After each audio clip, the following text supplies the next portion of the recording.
The Lord be with you. And with your spirit. A reading from the Holy Gospel according to St. John. Glory to you, O Lord.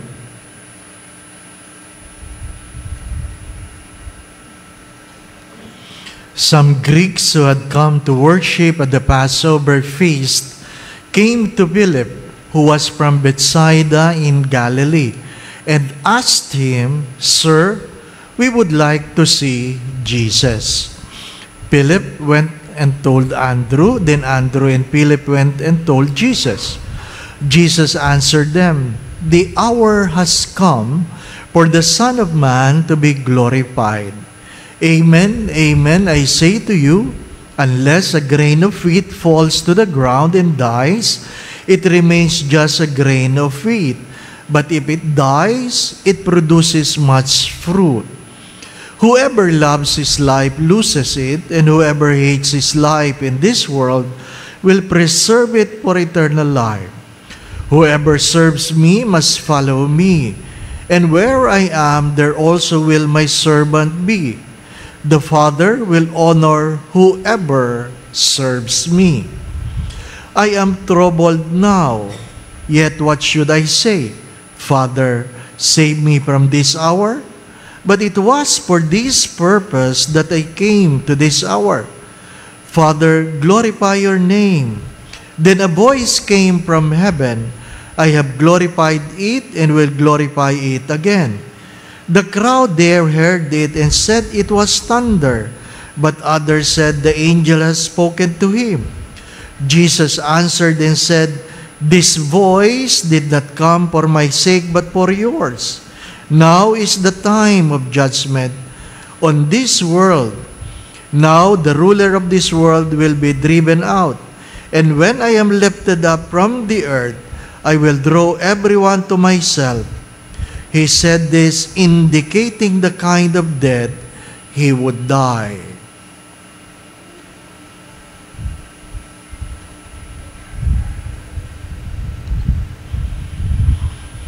The Gospel of the Lord. Praise to you, Lord Jesus Christ.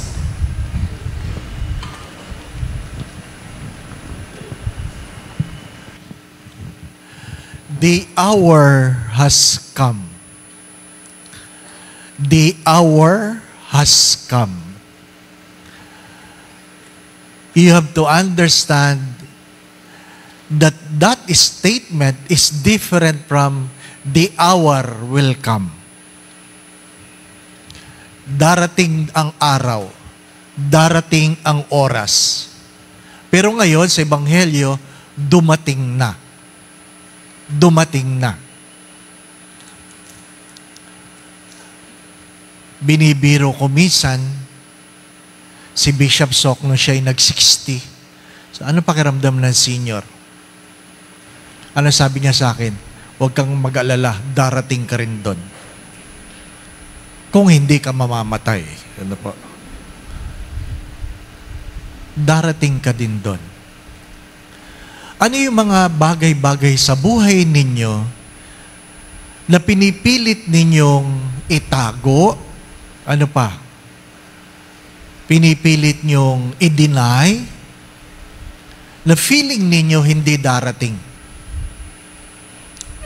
Inuulit ko. Ano yung mga bagay na ayaw niyong tanggapin o hindi niyo kayang tanggapin na darating doon? Diba? Ano sinasabi natin? Bahala na. Bahala na. Dahil pag hindi mo natanggap na darating yon, hindi ka maghahanda.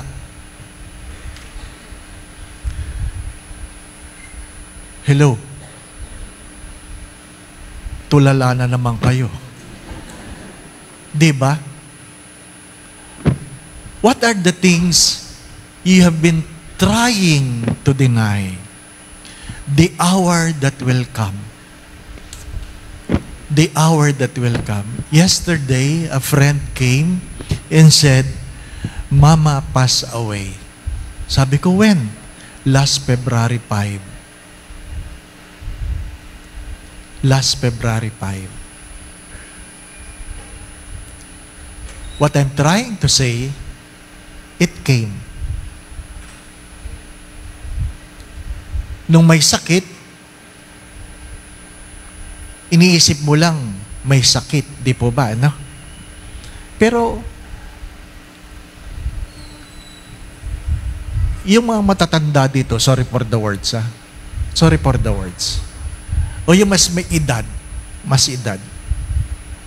alam niyong mamamatay kayo, di po ba, no? Alam niyo ba yon? Darating yon, tama po ba? Darating yon. Yung akin dating spiritual director, ang yumaong Father Ben Carlos, palagi niya na akong uutusan na kunin yung dyaryo. Lahat ng dyaryo sa seminaryo, kukunin yun, magbabasa siya. Pero 2 bahagi lang ng dyaryo ang binabasa niya. Alin? Obituaries at saka comics. Sabi ko, ba't ang kapal-kapal ng dyaryo lang binabasa mo? Sabi niya, ito lang ang totoo dito. Ito lang totoo. Sabi ko, bakit niyo binabasa yan? Para alam ko kung sino na mga namamatay ngayon. Bakit niyo kailangang malaman kung sino na mga namamatay ngayon? Tinitingnan ko kung kabats ko na. Pagkaedad mo nang namamatay, kayo na yan. Di po ba, ano? Ay, batch na namin.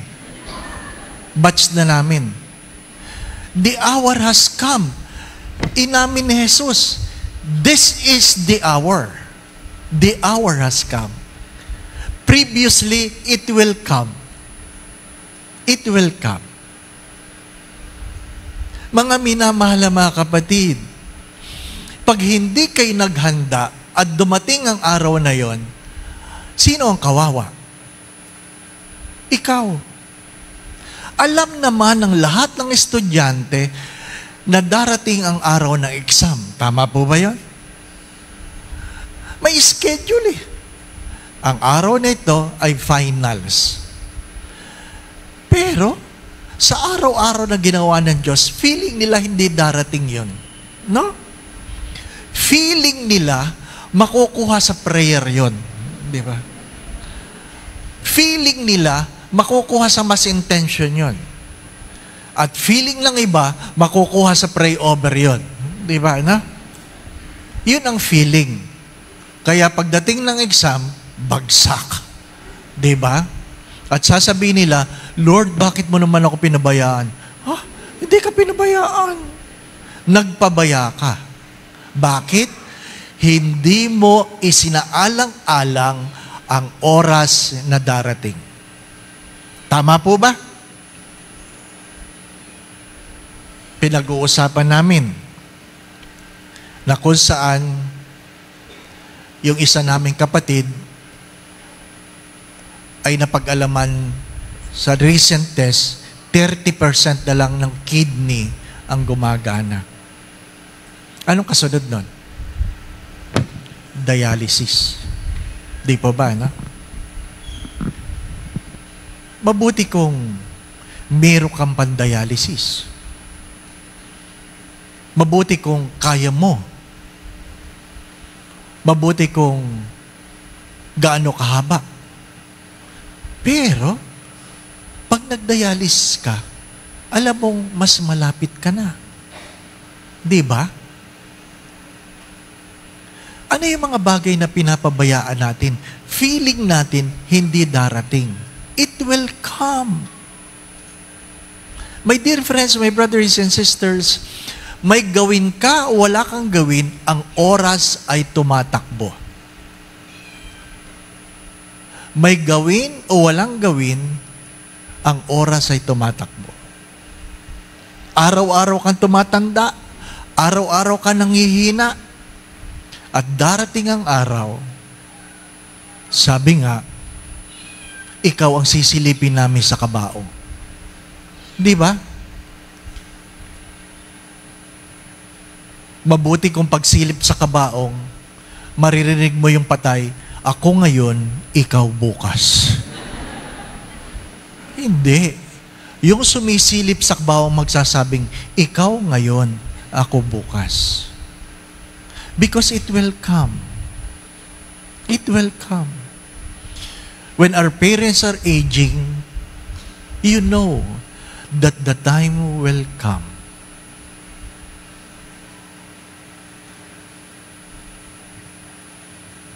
Bakit mo kailangan sabihin yun, Father? Sapagkat darating. Kung dumating sa Diyos, sa tao pa kaya? Anong meron sa second reading? Jesus, being God, live in obedience. Live in obedience. Mahirap yung hindi ka nakinig bago dumating, kaya sa huli, ikaw ay magsisisi. Walang ibang sisisihin. Ano pong palagi kong sinasabi? You, where you are, who you are today, is a product of your choices. Wala kang pwedeng ituro, wala kang pwedeng sisihin, sapagkat kung ano ka ngayon, yan ang iyong pinili. Yan ang iyong pinili. Anong biro ko? Na nagagalit ang nanay sa anak. Anak, alam mo namang ang mahal magpaaral, bakit ka bagsak? Ang mahal magpaaral ngayon. Ano sabi ng anak? Ma, huwag ka na magalit. Marami naman kami. Anong klaseng pag-iisip yun? Di ba? Hindi porke yan ang ginagawa ng marami, yan ang tama. Di po ba? Parang napunta ka sa impyerno at sinilip ka ng Diyos, ba't nandiyan ka? Sasabihin mo, Lord, huwag ka na magalit, marami naman kami. Nagsama ka pa, di ba? No? Why? Because you have failed to prepare. How to prepare? Be obedient. Be obedient. To what? To the basic law of life. Because that is the law of nature. What you sow is what you will reap. Kung anong iyong tinanim, yan ang iyong aanihin.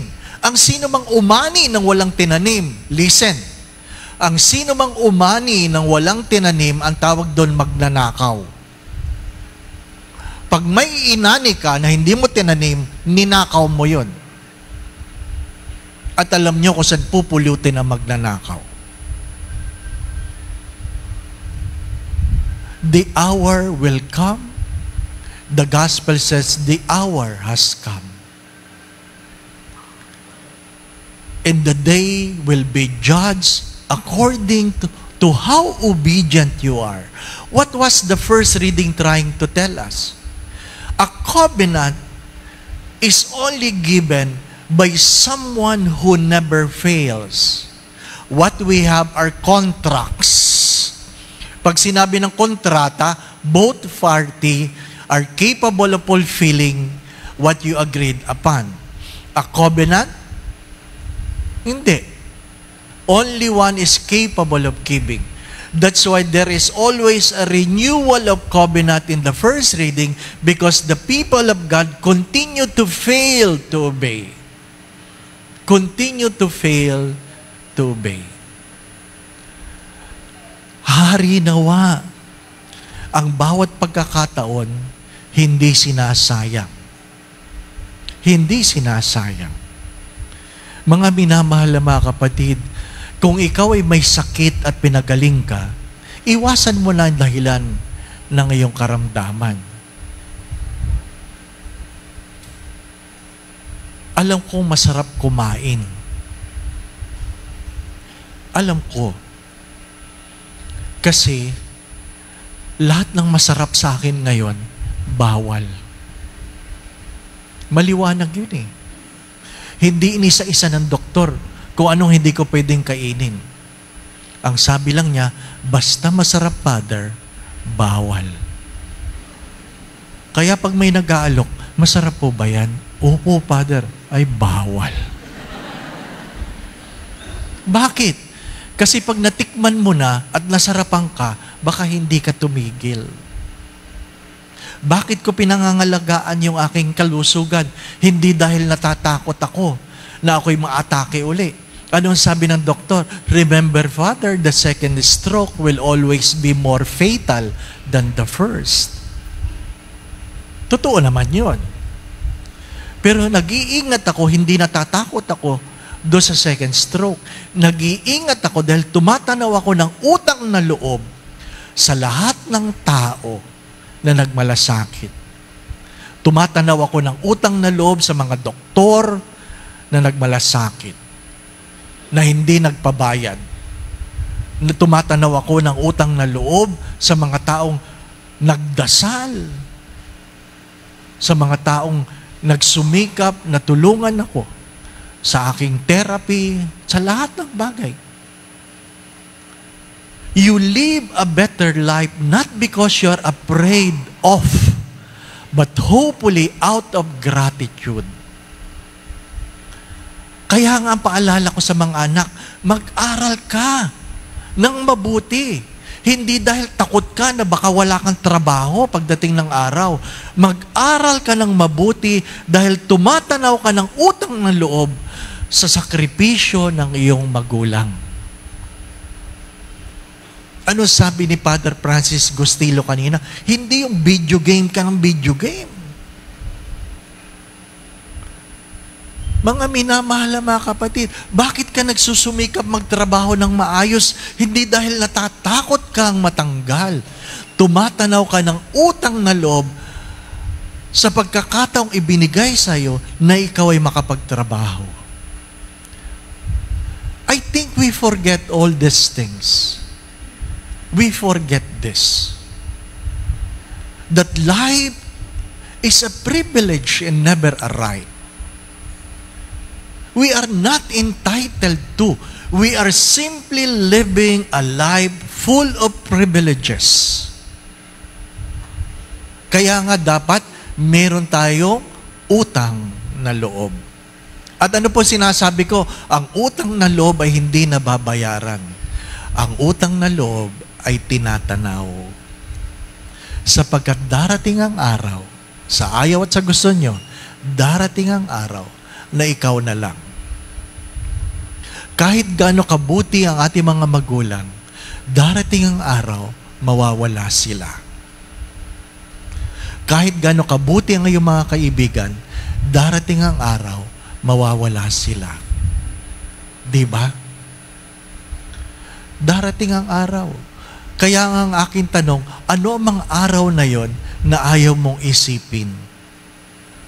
Palagi ko itong sinasabi dahil minsan hindi dumating, hindi sumama sa breakfast yung aking spiritual director. Sinundo ko sa kanyang kwarto. At pagbukas ng pinto, nagulat ako kasi bihis na bihis. Bihis na bihis. Sabi ko, may lakad kayo?